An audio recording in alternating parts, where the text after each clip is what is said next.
All of that action right here on Good Morning Football. My name's Kay. We've got Nick Burleson, Kyle Brandt as usual, but GMFU Weekend fam, Mikey G is here. What's up? Anybody know Schrager's password? I just tweeted it out. Tweet us your best replies at Mike Garofalo, hashtag Peter's password. Oh, I like that. So this is Peter's Surface. You need to log in. I think it's Mahomes. Just try that. Bomb. Right. Atomic bomb. Atomic bomb. Anything Mahomes related Iced will work. coffee. No? Maybe Showtime? Maybe. Showtime. Mahomes with a heart, perhaps. Oh, okay.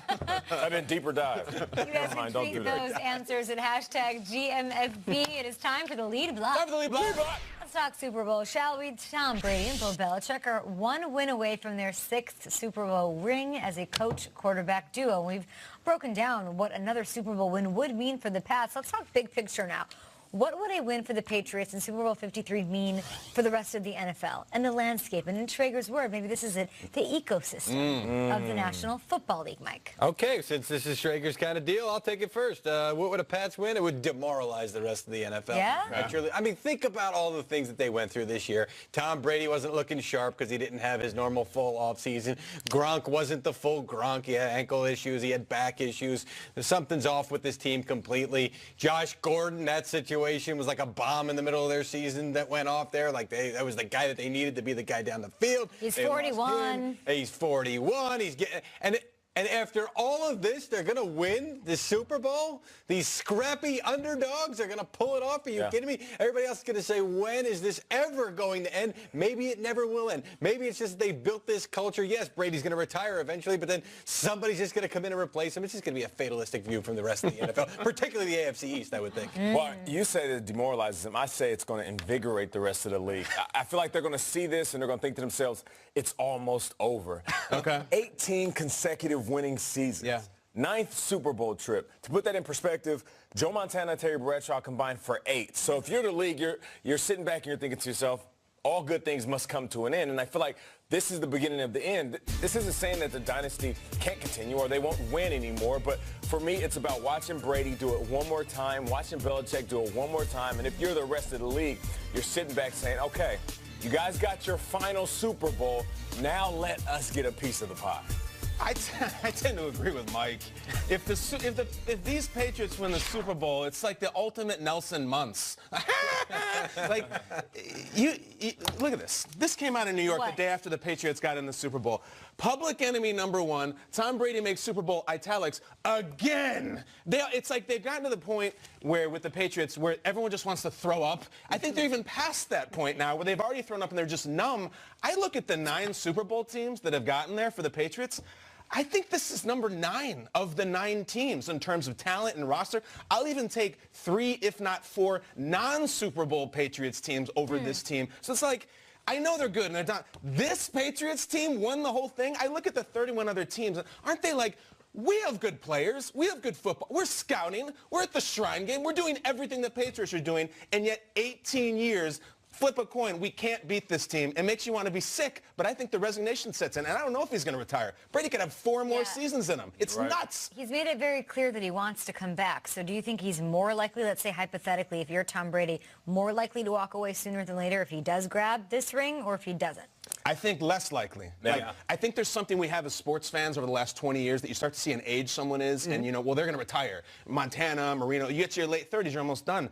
Brady is a year away from an MVP season. Yeah. There's nothing about anything that we see from him that says he should retire other than how old he is, which is ridiculous. I think Brady wants to win 8 Super Bowls. It's close. I go back to what I said about the offseason because I think if they hadn't won this year, if they'd fallen off before they even got to the AFC Championship game, he would say, I guess I can't do it that way. I either have to be all in or not. So if he wins this, he can go, well, you know what? Maybe I can do the little half in, half out. Spend a little more time with family, and maybe that'll extend my career. But if they lose, that's back-to-back heartbreaking Super Bowl moments on the biggest stage. Losses there, like how much heartbreak can one super competitor take? He has an insatiable appetite. When it comes to losing, he wants to always get revenge. When it comes to winning, he wants more. I've seen guys retire because of injury. I've seen guys retire because of championships. I've seen guys retire pure complacency and money that they got in the bank. Tom Brady has all of these things.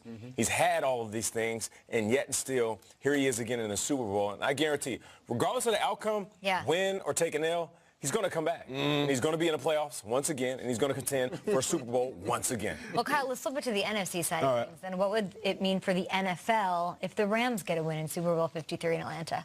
It's the NFL, it's the world, it's Planet McVay. We are living on Planet McVay. It'll become the MFL, the McVay Football League. We're gonna have a 22-year-old head coach in this league. I'm telling you, they'll just keep dropping it and dropping it and drop. You thought this guy was powerful in getting people jobs and having head-turning hires? That was before he'd even won a playoff game. Now he wins one in New Orleans. Now he beats the greatest ever. It's McVay, and it's a weird way. And I think that if they win the Super Bowl, the face of the league is a head coach. You can take all the players. I think it's the head coach. And in terms of the football itself, you look at what they're doing, and Nate's getting into this with the young quarterbacks. Look at a team like the Chiefs, the Bears, Dallas, who've got these young, unpaid quarterbacks. Let's do it now. Bring in a bunch of free agents and win now. That's the recipe, but it's the MFL if he wins this. Yeah, I'm looking at these young quarterbacks that are watching Jared Goff on this journey. And to me, it's like watching a young dude with the old lady. And I'm talking about a cougar that's beautiful. And you're like, Ashton and Demi? You're like, he can get her. You know what? I got a shot to land the woman of my dreams. Got it. That's Goff, who has had this magical ride. And all these young quarterbacks is like, oh, Goff can get to the Super Bowl? Oh, that means I can. Josh Rosen, Sam Darnold, Josh Allen, Lamar Jackson, like you said, Mahomes, Mayfield, and Watson. All these individuals are saying, all right, I knew that I could do some big things in this league, but if Goff can get there at such a young age, at 24, these guys at 21, 22, 23, they're motivated more now than ever. Trubisky? Oh, yeah, Trubisky too as well. I'm old enough to remember when winning the offseason meant you didn't win during the regular season. Yeah. The 2011 Eagles dream team, remember how that one crumbled there? The Redskins, they had a bunch of off-seasons where, oh my, look at these guys. Yeah, okay, talk to us in September. Rams went after it. Like you talked about, Kyle, when you've got that quarterback on that rookie deal, that's your window, go after it. Yeah. But the thing that I would caution the rest of these teams that are now going to try and file suit is make sure you've got the head coach that can handle it. Because for as much as we give Sean McVay credit for the schematics and all these things, one of the masterful things he's done this year is take all those big personalities, and we know they're big ones. Yeah, it's not just they went out and got good players. They got out these big personalities and brought them on, and he has been able to keep that thing together and keep them believing. We talked about that a little bit earlier this morning, so I was thinking, who's the most exciting player on the Rams? There's so many to choose from. We spent a week on this show in the offseason, all these additions were happening, talking about how are they too combustible? Yeah. Is he biting off more than he can chew as the head coach at the age of 32? And there's not like, other than Marcus Peters, who's in a world of his own, there's not like a standout. They're all sort of reined in, focused on winning, and that is credit to the coach.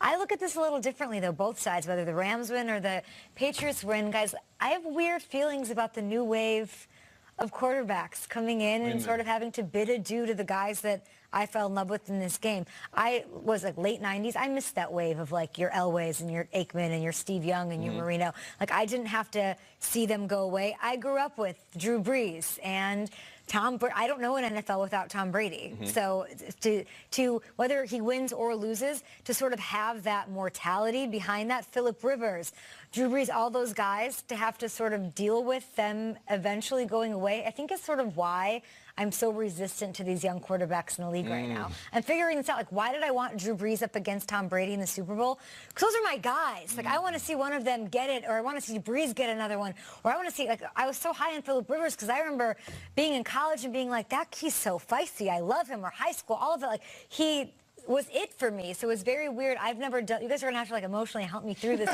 new wave. I'm not kidding, of quarterbacks, because you watched football since you were a little kid. You saw that and accepted it. Like, I'm having a hard time witnessing the mortality of these quarterbacks who are all going to leave in a wave. The only thing I really remember, I mean, I grew up in Chicago, so Favre when I was little, and then Peyton Manning, who played forever. And went out on top. I mean, I remember when Elway went on top. It was the best you could possibly do. Either way, whoever wins, there's still this changing of the guard, torch passing that's happening within the next couple of years, and I don't know why it's harder for me to get on board than other people. Is that hear weird? that. Yeah, and I think a lot of people empathize with you probably in the league because Tom Brady retiring is going to change everything. I mean, if he wins this one and walks away, if he wins two more, we talked about their domination, maybe then Belichick walks away with him. It's almost like the Patriots aren't going to change. The entire sport is going to change, and it's waiting for Brady to walk away, but I don't know when it's going to be. We're talking Eli, Big Ben, like who walks away Rivers. first, who has the most to gain? Like we're seeing the end of the legacies of these quarterbacks. You're looking at me like... I just want to know if you need a shoulder to cry on. I kind of do. I'm being really sad about it. And as exciting as these new guys are, it is a great thing to know that the torch is being passed to some of the most exciting quarterbacks we've seen. Deshaun Watson, Mahomes, Jared Goff, Carson Wentz and company. So we're in a good spot, but still. You're going to find a new love. Okay. I believe you. I'm going to cry when Vinatieri retires. Oh, right? Right? You know what I mean?